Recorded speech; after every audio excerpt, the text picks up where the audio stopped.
A reading from the Holy Gospel of St. John, chapter 1, verse 32 to 34.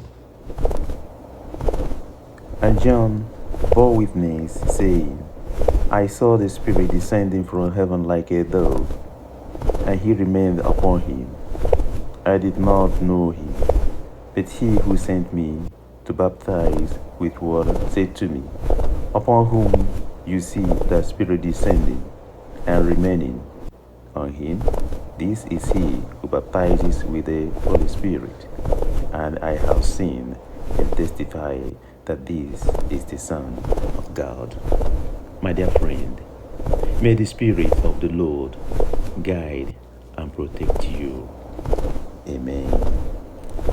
También dio Juan testimonio diciendo, vi al Espíritu que descendía del cielo como paloma y permaneció sobre él.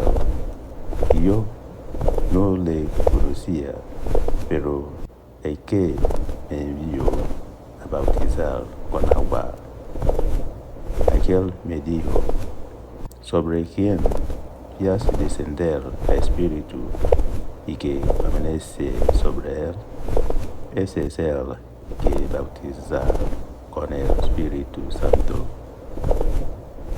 Y yo no le vi y ha dado testimonio de que ese es el Hijo de Dios.